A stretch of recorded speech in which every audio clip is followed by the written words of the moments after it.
Bonsoir à tous, bienvenue. Les titres de ce 26 juin sur RTI 1.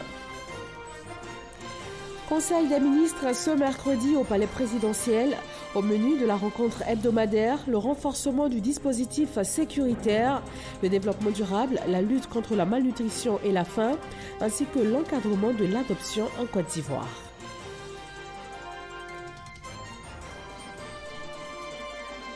Séance plénière à l'Assemblée nationale, 8 projets de loi ont été adoptés, notamment ceux relatifs au mariage, aux successions, à la minorité et à la filiation, et le projet de loi instituant la carte nationale d'identité biométrique. Le Premier ministre malien est en visite de travail en Côte d'Ivoire. Arrivé cet après-midi, il a été accueilli par son homologue ivoirien, une forte délégation du membre du gouvernement de Côte d'Ivoire. Boubou Cissé va passer 48 heures en terre ivoirienne.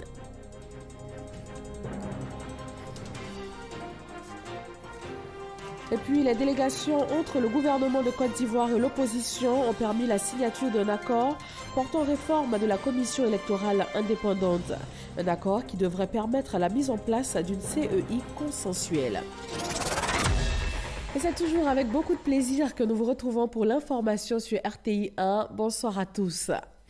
On démarre ce soir au palais présidentiel d'Abidjan pour le conseil hebdomadaire des ministres. Au menu, le renforcement du dispositif sécuritaire, le développement durable, la lutte contre la malnutrition et la faim, ainsi que l'encadrement de l'adoption en Côte d'Ivoire. Awa Touré. L'adoption en Côte d'Ivoire est réglementée par une loi de 1964. Pour une meilleure protection de l'enfant, le Conseil des ministres ce mercredi 26 juin, présidé par le chef de l'État, le président de la République Alassane Ouattara, a décidé de la réorganisation de ce dispositif.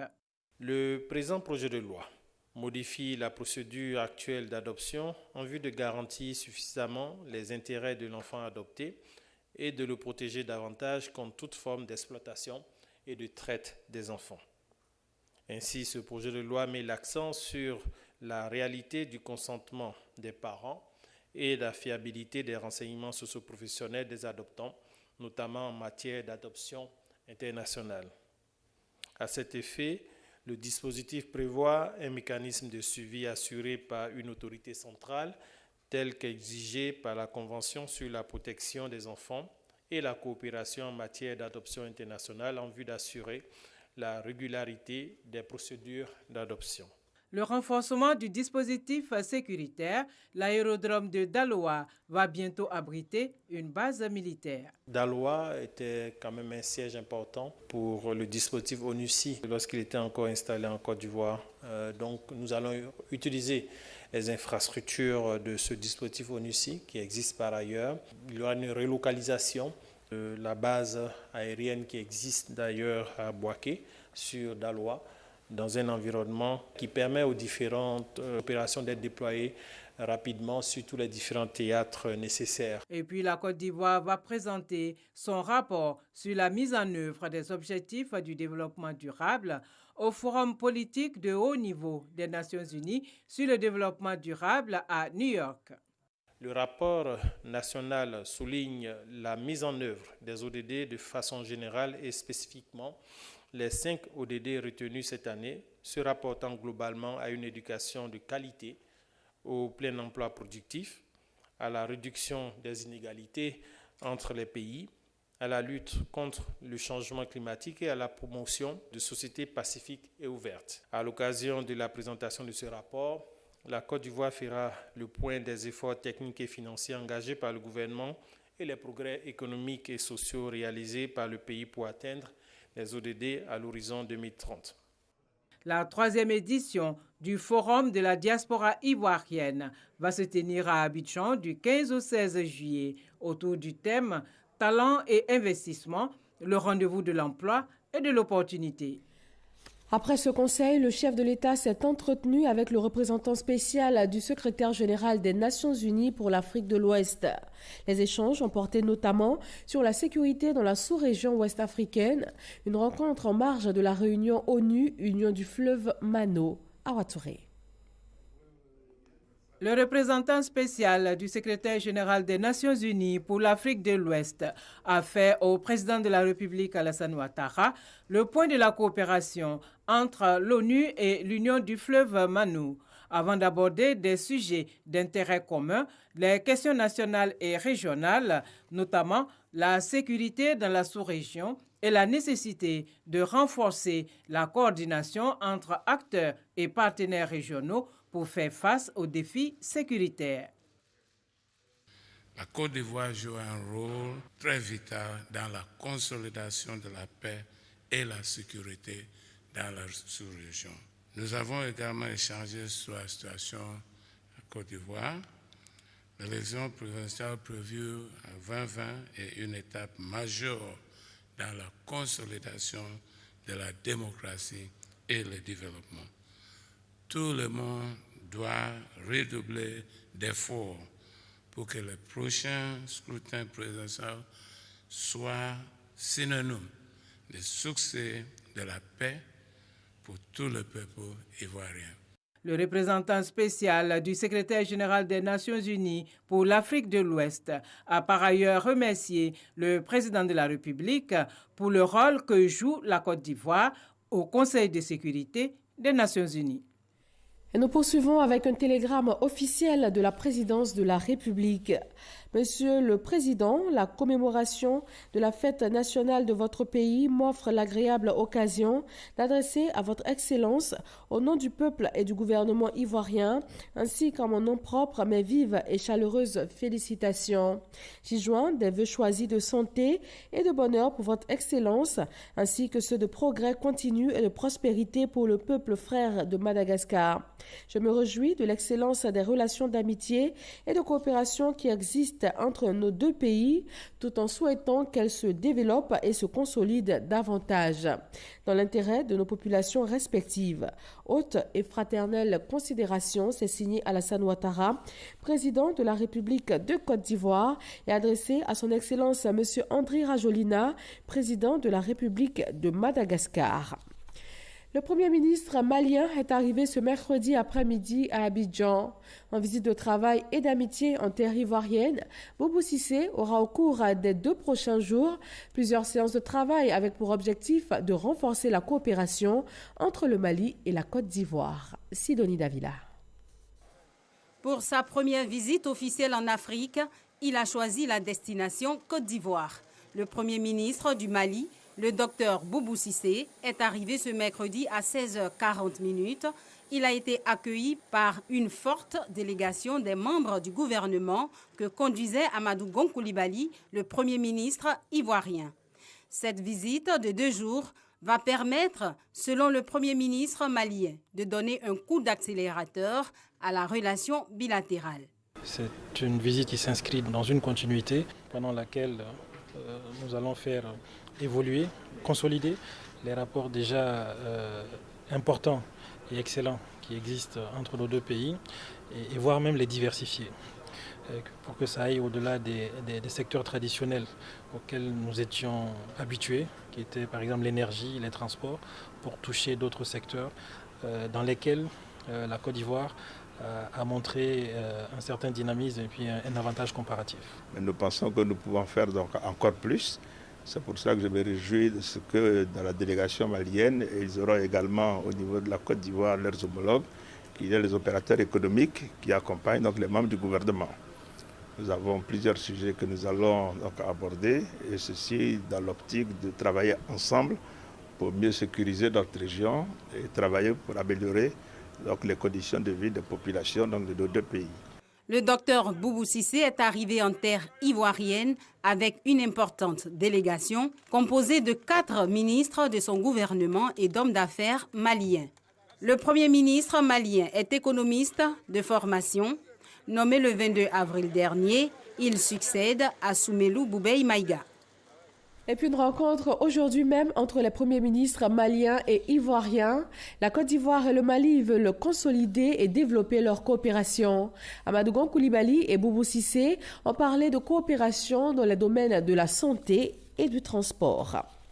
Le Premier ministre Amadou Gon Coulibaly a également présidé aujourd'hui les travaux de signature de l'accord portant réforme de la commission électorale indépendante. Plusieurs membres du gouvernement ont pris part à la rencontre avec des responsables de groupements et de partis politiques de l'opposition. L'accord a le mérite de concilier les positions des uns et des autres et devrait permettre la mise en place d'une commission électorale indépendante consensuelle.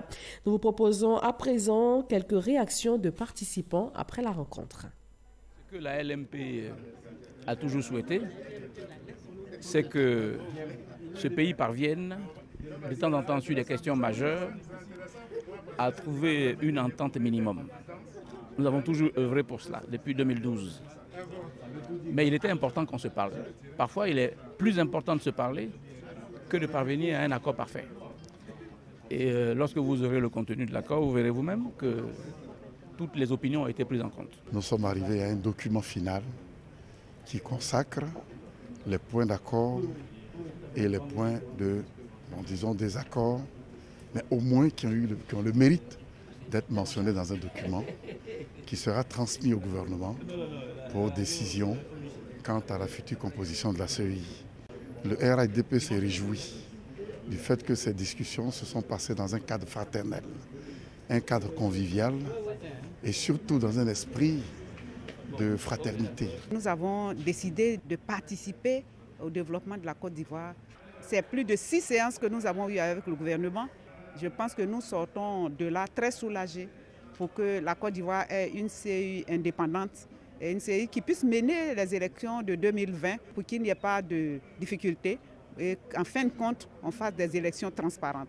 La société civile a participé à cette concertation qui s'est menée de façon respectueuse, dans le calme, dans le respect des différences. Chacun a pu s'exprimer à bâton rompu, en exposant, en argumentant. Bien sûr, en toute négociation, il y a eu des points d'accord, il y a eu des points de désaccord. Nous espérons que le gouvernement saura tirer le meilleur parti pour pouvoir sortir pour la Côte d'Ivoire et dans l'intérêt de la Côte d'Ivoire une commission électorale conforme à nos attentes et conforme à la commission et consensuelle. Nous quittons la primature pour l'Assemblée nationale où 8 projets de loi ont été adoptés en plénière par les députés ivoiriens. Les projets de loi relatifs à la filiation et le projet de loi instituant la carte nationale d'identité biométrique en font partie. En tout, 8 projets de loi examinés et adoptés ce mercredi. Il s'agit de la loi relative au mariage, aux successions, à la minorité et à la filiation. Ces projets de loi ont été analysés par 205 députés présents à cette séance. Ils ont tous été adoptés. À présent, un communiqué du Sénat. M. Jano Aoussou-Kouadio, président du Sénat, convoque mesdames et messieurs les sénateurs à la séance plénière relative à la mise en place des organes qui va se tenir le jeudi 27 juin 2019 à 10h à la Fondation Félix Houphouët-Boigny pour la recherche de la paix de Yamoussoukro. Le présent communiqué tient lieu de convocation individuelle. En économie, la stratégie nationale de l'inclusion financière a été lancée aujourd'hui. L'inclusion financière se définit comme l'accès et l'utilisation par les populations de gammes diversifiées de produits et aussi de services financiers qui sont adaptés et à coût abordable. Cette stratégie nationale vise un taux d'inclusion financier de 60% d'ici à 2024. Des explications avec Francis Boifo. Elle est issue du programme régional de la Banque centrale des États de l'Afrique de l'Ouest, BCAO. La stratégie nationale d'inclusion financière a été contextualisée et devrait faciliter l'accès des populations aux services financiers, surtout avec le développement des banques. Notre écosystème financier comprend 28 banques, 2 établissements financiers à caractère bancaire, 50 institutions de microfinance et 3 établissements offrant des services financiers via la téléphonie mobile. L'analyse de ces indicateurs permet de noter que le secteur de la microfinance et les services financiers via la téléphonie mobile constituent les principaux vecteurs de l'inclusion financière en Côte d'Ivoire. Alors que la stratégie régionale adoptée par le Conseil des ministres de l'UEMOA vise un taux d'inclusion financière de 75% d'ici à 2024, le taux de la Côte d'Ivoire était de 40% en 2017. Le gouverneur de la BCAO donne quelques orientations pour améliorer les chiffres. D'abord, il faut veiller à l'adaptation continue du cadre réglementaire et juridique afin de favoriser le développement des services financiers inclusifs et innovants. Ensuite, il s'agit de promouvoir l'utilisation des technologies financières en vue de garantir une offre de produits et de services financiers adaptés et à des coûts réduits. Il faut par ailleurs prendre soin de développer des programmes d'éducation financière à l'endroit des populations afin d'améliorer leur culture financière et de leur permettre d'opérer des choix judicieux. Pour le représentant du Premier ministre, des mesures ont été prises et plusieurs actions ont été déjà menées pour accélérer le processus d'inclusion financière en liaison avec les directives communautaires. La stratégie nationale d'inclusion financière est en phase avec le plan national de développement PND 2016-2020 qui vise une réduction significative de la pauvreté ainsi qu'une croissance durable et plus inclusive. Le gouvernement entend porter le taux d'inclusion financière de 40% en 2017 à 60% d'ici 2024. Pour mieux coordonner les activités, le gouvernement a créé en mai 2018 l'Agence de promotion de l'inclusion financière de Côte d'Ivoire, APIFA. 10 PME de l'UMOA vont bénéficier pour les 2 prochaines années d'une formation grâce au programme Elite BRVM Lounge de la Bourse régionale des valeurs mobilières. L'objectif est de leur permettre d'avoir accès à des financements à long terme afin de développer leurs différentes entreprises. Francis Boifo. 4 petites et moyennes entreprises PME ivoiriennes, 4 du Sénégal, une du Burkina Faso et une autre du Niger. Au total, 10 PME qui bénéficient du programme Elite Lounge de la Bourse régionale des valeurs mobilières BRVM. C'est une formation de 2 ans qui permet aux PME d'avoir accès à des financements à long terme sur le marché boursier. On les sensibilise à épouser les meilleurs standards internationaux en matière de gouvernance. On leur apprend comment on évalue une entreprise, quelles sont les informations clés à diffuser au public lorsque on est coté. On leur apprend également à développer un plan d'affaires, un plan marketing, à avoir une stratégie de conquête de marché national, régional et international. Ces 10 entreprises retenues viennent compléter à 30 le nombre de PME admis à ce programme qui vise à alimenter progressivement le 3e compartiment de la BRVM. La bourse a l'ambition d'atteindre 50 entreprises d'ici à 2020. Cette vision de la BRVM rejoint et appuie la politique de renforcement des actions sociales du gouvernement en cours d'exécution dans notre pays, en ce qu'elle vise à faire émerger des entreprises performantes capables de créer de la richesse et de créer des emplois durables pour nos jeunes et nos femmes. La BRVM aide les entreprises du secteur privé et particulièrement les PME à tirer avantage des opportunités qu'offre la zone de libre-échange continentale africaine, la ZLECAf. Entre autres critères pour accéder au programme Elite BRVM Lounge, avoir un chiffre d'affaires supérieur à 500 millions de francs CFA et en augmentation par rapport à l'année précédente, un ratio dette nette sur excédent brut d'exploitation EBE inférieur à 4.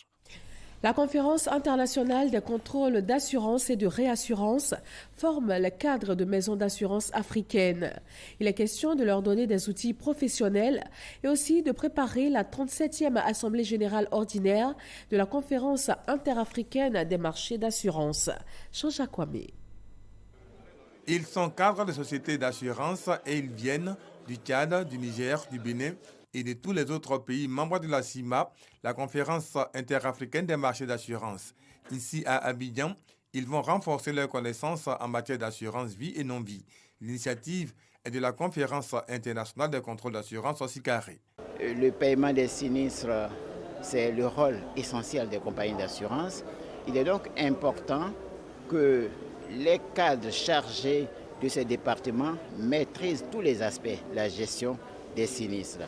Aspect pratique de la réassurance vie, gestion technique des sinistres et son application en réassurance, les assurances violence politique et terrorisme, voici les thèmes qui seront abordés pour permettre aux maisons d'assurance africaines d'être plus performantes vis-à-vis de leurs adhérents. Il y a un avantage concurrentiel aujourd'hui qui permet de différencier les réassureurs, c'est le fait d'apporter une assistance technique de qualité et soutenue dans le temps. Ces séminaires de formation préparent la 37e Assemblée générale ordinaire des actionnaires de la Compagnie commune de réassurance des États membres de la CIMA.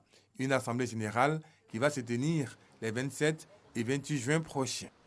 Le secteur hôtelier et touristique connaît une forte croissance en Afrique, notamment francophone, où l'on note une multiplication des projets hôteliers et l'ouverture de nombreux hôtels. La conférence sur l'investissement touristique et hôtelier en Afrique a permis d'échanger sur les questions de financement et aussi d'amélioration des pratiques environnementales et sociales. Patricia Omouetia. Le sentiment des investisseurs à l'égard du secteur touristique et hôtelier en Afrique demeure positif malgré quelques troubles économiques sur certains marchés clés.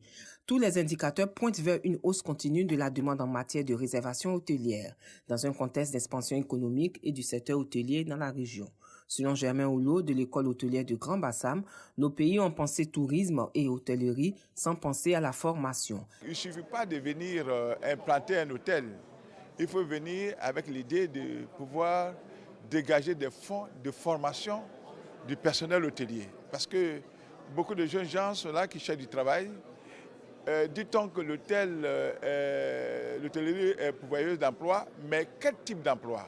Le tourisme et l'hôtellerie sont des domaines extrêmement compétitifs qui nécessitent un vrai engagement au plus haut niveau. Aujourd'hui, cette conférence démontre tout son intérêt pour notre région en adressant la question des investissements liés au développement touristique et au développement hôtelier ne peut avancer que si les fonds d'investissement et l'ensemble des bailleurs se mobilisent autour de nos préoccupations liées aux besoins d'investissement. Plusieurs débats de fond ont meublé cette journée avec les leaders du secteur sur des sujets liés à l'investissement sur le marché touristique et hôtelier francophone. Approvisionner les populations des zones rurales en eau potable est une préoccupation majeure pour le gouvernement ivoirien. Le ministre de l'Hydraulique a conduit une mission à Munich, en Allemagne, dans l'objectif de s'imprégner de nouvelles technologies de stations d'eau mobile, et cela en vue d'offrir de l'eau de qualité aux populations et réduire la difficulté d'approvisionnement dans les zones rurales. Stéphane Loboué et Grace Kando. La présence des ministères de l'hydraulique, de l'artisanat, du pétrole et de l'énergie et des énergies renouvelables en Allemagne. Une mission tripartite recommandée par le Premier ministre Amadou Gon Coulibaly. La mission conduite par le ministre de l'hydraulique Laurent Tchaba est allée analyser la faisabilité de la mise en place de la nouvelle technologie de pompe à motricité solaire en Côte d'Ivoire. C'est un procédé en tout cas extrêmement intéressant que nous avons vu. Ça permet de régler un certain nombre de problèmes dans le milieu rural parce que dans le cadre de l'alimentation en eau potable des villes de l'intérieur, on avait un facteur limitant qui était l'électricité. Aujourd'hui, nous avons la solution avec les panneaux solaires. Ces pompes à motricité solaire vont permettre de réduire la pénibilité de pompage d'eau, offrir de l'eau de qualité, assurer la maintenance des pompes villageoises de façon continue. Nous avons visité des machines qui sont fabriquées, qui vont être offertes à la Côte d'Ivoire dans le souci de pouvoir donner de l'eau potable aux populations. Et nous sommes satisfaits. Ce sont 5000 pompes à motricité humaine qui seront remplacées par 5000 pompes à motricité solaire. Coût global du projet, 55,756 milliards de francs CFA. Un don de l'entreprise Éco-Innovation, une structure allemande spécialisée dans la production d'eau potable à partir de stations d'eau mobiles solaires. Pour rappel, le projet Éco-Innovation a été présenté en conseil de gouvernement le 5 février 2019. Le projet Éco-Innovation s'inscrit dans le programme de réhabilitation des 21 000 pompes à motricité humaine lancé par le gouvernement ivoirien. Un bon approvisionnement en eau potable passe aussi par la préservation de l'environnement. Un projet régional de gestion des inondations et de la sécheresse dans le bassin versant de la Volta vient d'être mis en route. Il vise à mettre en œuvre des actions concrètes pour la réduction de l'impact des changements climatiques. Grace Kando. Un nouveau projet pour accompagner les 6 pays du bassin de la Volta, à savoir la Côte d'Ivoire, le Burkina Faso, le Mali, le Togo, le Bénin et le Ghana, à faire face aux effets néfastes des changements climatiques. Il est dénommé Projet de gestion des inondations et de la sécheresse dans le bassin versant de la Volta. Ce projet revêt une importance capitale, en ce sens qu'il vise à développer, entre autres, les capacités non seulement des communautés locales, mais aussi des institutions nationales et régionales. Le succès et surtout la pérennisation des acquis d'un tel projet dépend indubitablement d'une veille environnementale systématique quotidienne sur chaque portion nationale du bassin. Cette rencontre est donc une bonne opportunité de confronter vos idées et expériences respectives afin de dégager les voies et moyens appropriés pour accompagner les États à mieux faire face à ces phénomènes climatiques extrêmes que sont les inondations et la sécheresse durant la mise en œuvre du projet. La Sodexam veut également apporter sa contribution au projet. Nous mettons les informations, les prévisions à la disposition des gestionnaires du bassin pour leur permettre d'anticiper la lutte contre le changement climatique et également d'anticiper la prévision au niveau de ces bassins-là en termes de risques climatiques, soit les crues, éclairs, les sorties d'eau, les inondations fluviales, les sécheresses également. Promouvoir la mise en place de la gestion intégrée des ressources en eau et le partage équitable des bénéfices découlant de leurs différentes utilisations et réaliser des projets et des ouvrages structurants communs sont entre autres les missions de l'autorité du bassin de la Volta. Dans le domaine sanitaire, le ministre de la Santé et de l'Hygiène publique et son homologue béninois viennent de signer une convention pour la prise en charge des ressortissants béninois souffrant de cancer. Et c'est le Centre national d'oncologie médicale et de radiothérapie Alassane Ouattara qui va accueillir ces patients. Désiré Kofi et Godefroy Kambawa. Une signature et des échanges de documents paraphés. La Côte d'Ivoire et le Bénin viennent ainsi, à travers cet acte, matérialiser la coopération bilatérale dans le domaine de la santé pour la prise en charge des ressortissants béninois atteints de cancer par le Centre national d'oncologie médicale et de radiothérapie Alassane Ouattara. L'État béninois a donc porté son choix sur la Côte d'Ivoire au vu de la qualité des soins qu'offre ce centre. Nous pouvons désormais faire la radiothérapie pour compléter la prise en charge de nos patients béninois au niveau de la Côte d'Ivoire. Le Centre national d'oncologie de radiothérapie Alassane Ouattara est non seulement une fierté pour la Côte d'Ivoire, mais également pour toute la sous-région, parce que nous avons pu nous rendre compte que c'est un travail de qualité avec des équipements de pointe qui est réalisé au niveau du centre. Il ne serait pas bien saillant d'avoir ce joyau et de garder le regard tourné vers les pays du Nord. Nous connaissons les relations de fraternité entre nos deux présidents, le président Talon Patrice et le président Alassane Ouattara. On s'inscrit dans une coopération transversale. Il faut reconnaître que nos systèmes de santé souffrent de beaucoup d'insuffisances et dans ces difficultés, nous avons compris que nous devons mutualiser nos efforts. Doté d'un plateau technique sanitaire de pointe, le Centre national d'oncologie médicale et de radiothérapie Alassane Ouattara est le premier du genre en Côte d'Ivoire et en Afrique de l'Ouest. Depuis son ouverture en 2017, ce sont plus de 6 000 patients qui ont reçu des soins dans ce centre. Une visite a permis à la délégation béninoise de mesurer l'environnement sanitaire et le plateau technique que présente ce centre. Et on part en pays acquier où on parle d'autonomisation des femmes du département d'Akoupé.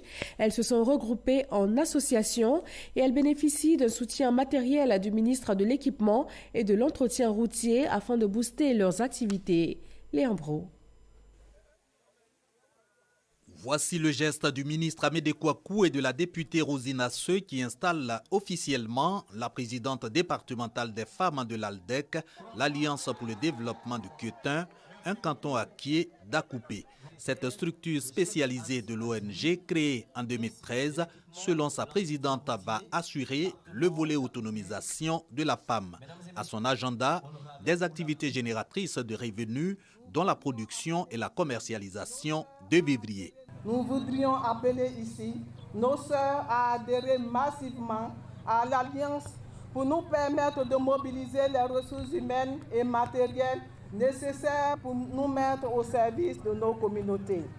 À l'endroit du parrain et de tous les cadres de nos différents villages, nous disons que notre structure a besoin d'être encouragée.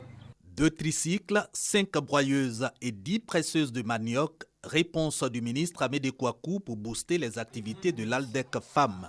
Mais pas suffisant pour le parrain qui est rejoint par l'instigatrice de l'ONG ALDEC.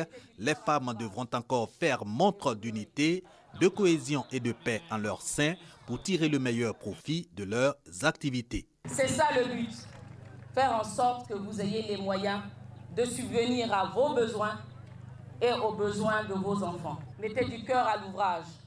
Vous voulez travailler pour produire du manioc, pour gagner de l'argent. Mais ça, ce n'est possible que quand il y a la paix et la stabilité en Côte d'Ivoire. S'il n'y a pas de stabilité, comment pouvez-vous travailler? C'est pour ça que ici, il y a des hommes politiques dans leur diversité. Je voudrais vous interpeller, vous tous. Tous les langages qui vont sortir de vos bouches doivent être des langages de paix, des mots de paix, des mots de cohésion, des mots d'entente. On n'a pas le droit de nous diviser. Cette mobilisation, aussi l'occasion pour les populations d'Akoupé de rendre hommage au chef de l'État, au Premier ministre et au gouvernement, à travers le ministre de l'Équipement et de l'Entretien routier. À l'origine, le renforcement de la voirie d'Akoupé. Éducation nationale, examen de fin d'année dans les écoles confessionnelles islamiques. 8021 candidats ont débuté les examens du baccalauréat, du BPC et du CEPE ce mercredi, et cela sur toute l'étendue du territoire national. Parasse reconnaît. Institut Saboufalla, école confessionnelle Salah Saleh et l'école confessionnelle Al-Nour d'Abobo, des centres d'examen islamiques. Dans les salles de classe, ces candidats du baccalauréat, du BEPC, brevet d'études du premier cycle, et du CEPE, certificat d'études primaires et élémentaires des écoles confessionnelles islamiques, sont en pleine composition. La traduction et la science du Saint-Coran sont les matières auxquelles ils sont soumis. Je suis là pour composer l'examen baccalauréat en arabe. La matière à laquelle on compose aujourd'hui, il y a le commentaire du Coran et puis l'unicité d'Allah. Je pense que je vais avoir, Inch'Allah, avec mention. Les DAS qu'on a vus en classe, ce sont les mêmes qui sont venus dans les questions ici. Je pense qu'avec ça, j'aurai le PPC. Dans ces lieux de composition, chefs de centre, examinateurs et surveillants se réjouissent du bon déroulement des épreuves. Nous avons commencé à 8h20. Les candidats étaient plaisants. On a procédé au contrôle d'abord de leur convocation et ensuite nous avons commencé à distribuer les épreuves. Bon, ils ont commencé avec la sérénité. Des centres d'examen visités par les responsables de l'organisation des établissements d'enseignement confessionnel islamique OESI et la Ligue des établissements confessionnels islamiques et Madersa, l'ESIM, et par le représentant de la ministre de l'Éducation nationale, Kandia Kamara. Nous avons donné beaucoup de conseils à nos enfants pour qu'ils puissent bien travailler et que vraiment ça soit une réussite pour eux à la fin de cette année. Ce qu'on leur a donné comme conseil, ce que vous connaissez, écrivez. Ce que vous ne connaissez pas, ne regardez pas vos frères ou bien vos amis pour tricher. C'est ce que nous avons donné. Et nous avons dit aussi aux examinateurs de bien surveiller les enfants pour ne pas qu'il y ait de tricheries. Parce qu'en islam, il n'y a pas de tricherie. Il y a eu du sérieux dans ce que j'ai vu.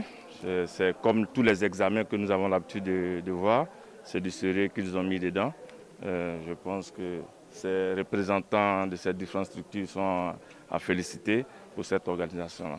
Au total, 8021 candidats, dont 5929 au CEPE, 1759 au BEPC et 333 au baccalauréat repartis dans 112 centres, prennent part à ces examens nationaux islamiques. Dans les centres de formation professionnelle, l'heure est plutôt à la proclamation des résultats. Ils sont connus depuis hier mardi. Direction les centres de formation professionnelle des villes de Boundiali, Korogo, Gbon, Ferké et Kouto. Eugène Atoubé. Après les jours ardus de travail en salle de cours et dans les ateliers, ils sont récompensés de leurs efforts. Au total, 583 candidats admis à leur examen.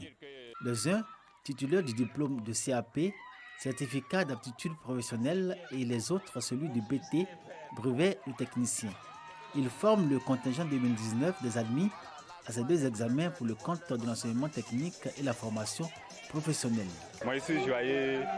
Vraiment, j'encourage mes amis aussi, ceux qui n'ont pas eu, à les encourager à continuer à se battre. L'enseignement technique et professionnel est une bonne opportunité pour les parents.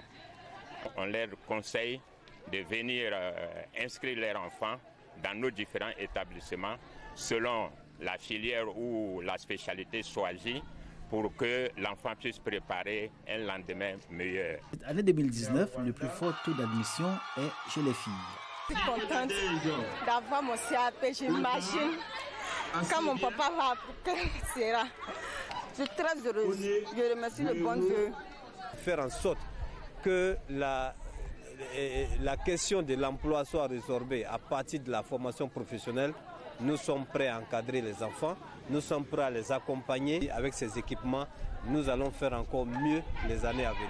C'est au centre de formation professionnelle de Korogo que tous les candidats issus des centres de formation professionnelle de Fiaké-Sédougou, Tengrela, Gbon, Bundiali et Korogo ont composé pour cette session 2019 les examens du CAP et du BT. 608 candidats au total pour l'ensemble des 2 niveaux.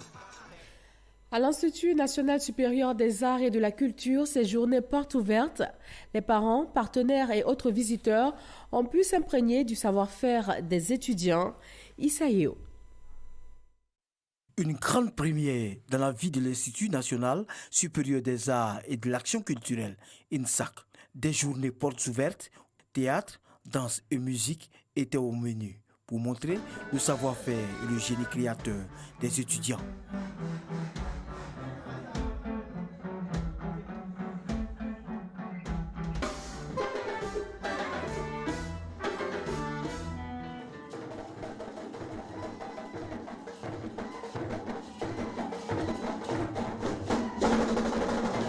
Cette journée porte ouverte que nous organisons est pour nous une tribune pour communier avec nos partenaires et le grand public ivoirien à l'effet de leur présenter tout le potentiel artistique et culturel que nous enseignons et que nous développons au sein de notre institut.